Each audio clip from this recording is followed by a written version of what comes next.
Hello everyone, I am so grateful for having this beautiful opportunity to meet you in this English class. Senang sekali pada saat ini, Mem masih bisa bertemu denganmu di kelas bahasa Inggris. I hope all of you are doing well together with your family. Semoga kamu semua dalam keadaan baik-baik saja bersama dengan keluargamu masing-masing. Let's study English together. Mari kita belajar bahasa Inggris bersama-sama.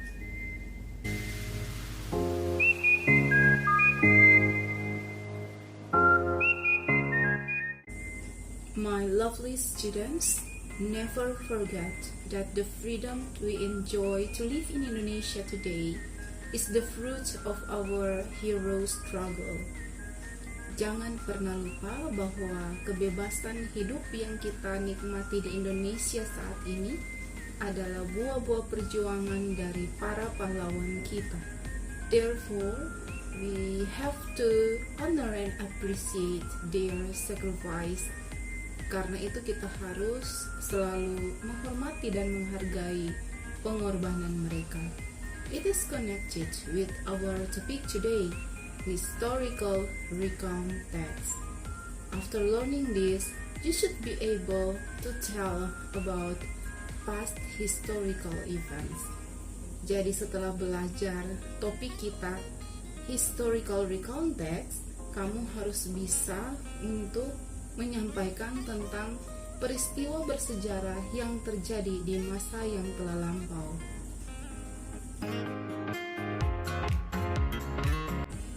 Okay, let's talk about social function, generic structure, and language features of historical recount text.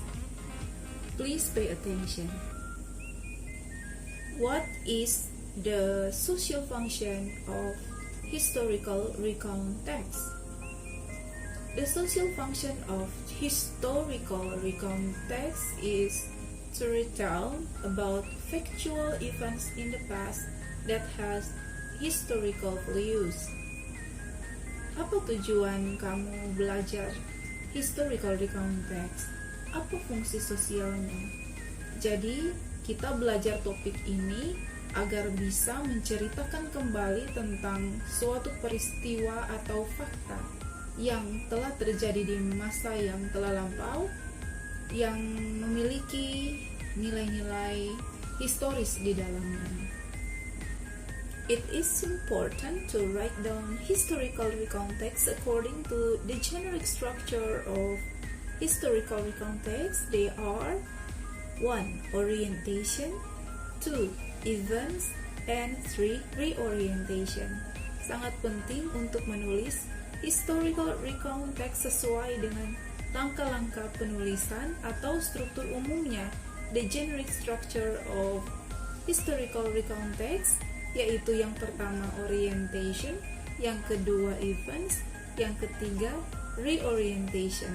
Let's discuss about them all one by one. Mari kita bahas ketiga langkah penulisan historical recount text ini satu persatu. Orientation is the first step for writing historical recount text. It is the opening of paragraph, tells about what happened, who were involved, when it happened, and where it happened. Yang perlu kamu tulis di bagian orientation yang merupakan pendahuluan dari paragraf adalah apa yang terjadi, siapa saja tokoh yang terlibat di dalamnya, kapan dan di mana peristiwa itu terjadi.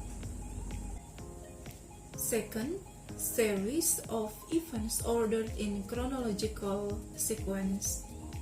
This is the content of paragraph. Yang perlu kamu tulis di bagian events yang merupakan isi dari paragraf, yaitu serangkaian peristiwa yang terjadi sesuai dengan kronologi kejadiannya. The third, reorientation.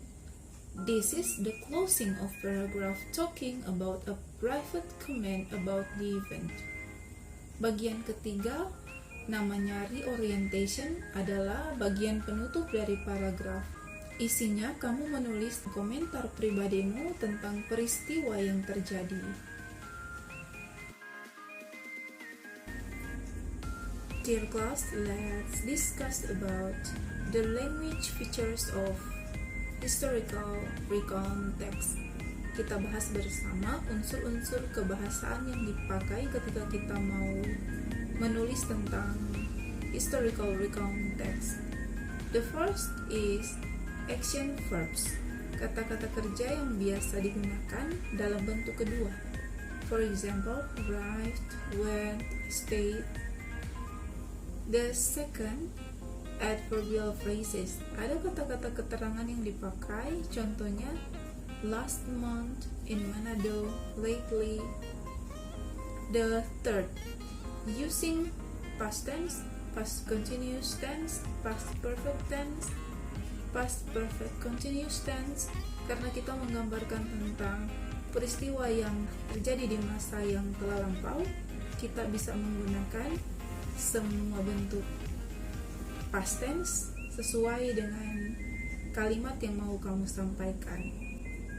Next, using the conjunction such as then, before, after that. Dear my lovely students, now I'd like you to pay attention to an example of historical recount text, and we'll discuss about the generic structure of it. Mem ajak kamu saat ini untuk memperhatikan sebuah contoh historical recount text, dan kita juga akan membahas bersama-sama struktur penulisannya atau the generic structure of historical recount text melalui teks tersebut. This is it, a historical recount text entitled Bandung as the Sea of Fire. Ini adalah sebuah peristiwa bersejarah yang terjadi di Indonesia dengan judul Bandung Lautan Api. Orientation ada di paragraf pertama. Mengapa? Karena ciri-ciri orientation ada di situ. What happened? It is stated there that within 7 hours, about 200,000 residents of Bandung burned their homes. Yang terjadi dicatat di paragraf pertama bahwa dalam 7 jam, 200.000 penduduk Bandung membakar rumah mereka.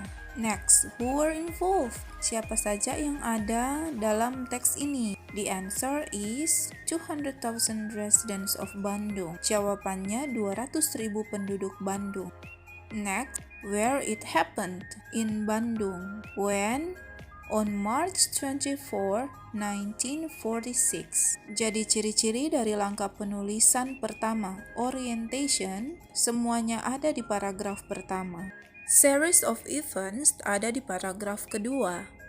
Sebab dengan jelas di sini penulis menceritakan tentang latar belakang masalah, peristiwa-peristiwa yang terjadi kemudian hingga akhirnya sesuai dengan kronologi kejadiannya. Untuk reorientation jelas sekali ada di paragraf 3, karena pada bagian ini penulis mengungkapkan pendapatnya bahwa strategi untuk menghanguskan Bandung dianggap perlu karena kekuatan tentara rakyat Indonesia dan milisi rakyat tidak sebanding dengan pasukan lawan, dan kejadian ini terinspirasi untuk menciptakan lagu terkenal Halo Halo Bandung. The conclusion is, this text is written according to the generic structure of historical recount text. Jadi kita bisa lihat bahwa teks ini ditulis sesuai dengan struktur umum atau langkah-langkah penulisan historical recount text.